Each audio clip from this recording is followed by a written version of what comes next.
dan saya yakin itu asli. Kenapa tidak kasih lihat?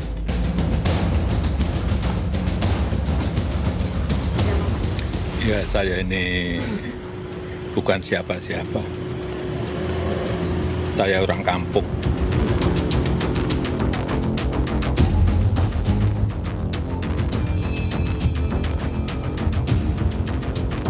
Polemik ijazah Presiden ke-7 RI Joko Widodo kembali mencuat. Kali ini Wakil Presiden ke-10 dan ke-12 RI Yusuf Kala ikut terseret dalam pusaran isu yang sudah bergulir sejak beberapa tahun terakhir. Kasus dugaan ijazah Jokowi yang dituding palsu oleh sejumlah pihak memang belum sepenuhnya berakhir. Meski berbagai pihak termasuk Universitas Gadjah Mada dan penyidik Polda Metro Jaya telah menyatakan ijazah tersebut asli. Namun, di tengah proses hukum dan perdebatan publik yang belum reda, muncul persoalan baru. Ada sosok bohir atau pendana di balik bergulirnya isu ini. Nama Yusuf Kala pun ikut terseret. Tuduhan tersebut beredar melalui konten digital dan media sosial.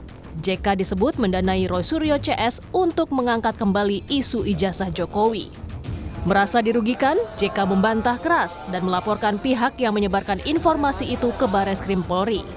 JK juga meminta kepada Jokowi untuk menunjukkan ijazahnya ke publik agar persoalan ini tidak berlarut-larut. Sebenarnya sederhana persoalannya. Karena saya yakin, Pak Joko yakin bahwa punya ijazah asli. Ya, sebenarnya untuk kita stoplah nih perkara dengan cara tinggal Pak Jokowi memperlihatkan ijazahnya kan yang asli. Saya yakin itu. Tak berselang lama, usai melaporkan Rismon Sianipar ke Bareskrim Polri, muncul potongan video isi ceramah JK tentang penanganan konflik di Ambon yang dijadikan bukti pelaporan oleh sejumlah pihak sebagai perbuatan menistakan agama. Menanggapi hal ini, JK bilang, Saya bawa ke Jakarta. Kasih tahu semua itu termul itu. Jokowi jadi presiden karena saya. Kan tanpa gubernur mana bisa jadi presiden? Pernyataan JK pun direspons Jokowi. Ya, saya ini bukan siapa-siapa. Saya orang kampung.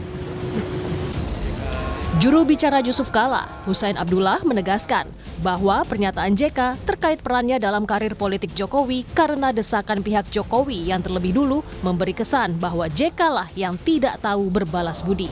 Sehingga JK perlu memberikan fakta yang sebenarnya. Makin ke sini kelihatannya banyak, ada beberapa ya loyalis Pak Jokowi yang mengesankan Pak JK ini kok seperti orang tidak tahu berterima kasih, kemudian seperti tidak tahu berbalas budi, padahal sudah diangkat atau ditempatkan sebagai wakil presiden oleh Pak Jokowi.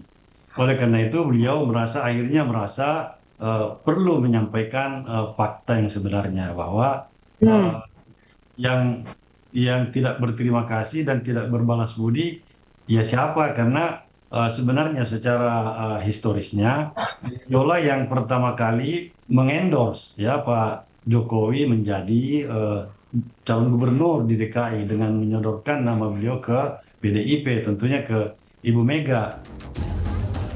Wakil Ketua Umum Projo, Freddy Damanik, angkat bicara terpilihnya Joko Widodo sebagai Presiden RI bukan karena peran seseorang, melainkan hasil dari keinginan masyarakat Indonesia yang menghendaki Jokowi sebagai Presiden RI 2 periode.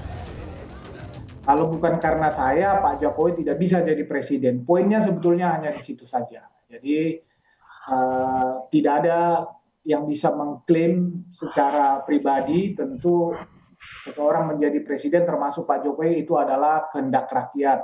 Itu adalah pilihan jutaan rakyat Indonesia. Kasus tudingan dugaan ijazah palsu Jokowi hingga kini belum juga menemui titik akhir. Dari 8 tersangka, 3 diantaranya menempuh jalur restoratif justice dan sudah dicabut status tersangkanya setelah meminta maaf langsung kepada Jokowi. Mereka adalah Egy Sujana, Damai Hari Lubis, dan Rismon Sianipar. Sedangkan 5 tersangka lainnya, termasuk diantaranya Roy Suryo dan T. Fauziah Tiausuma, memilih melanjutkan kasusnya di meja hijau. Tim Liputan, Kompas TV.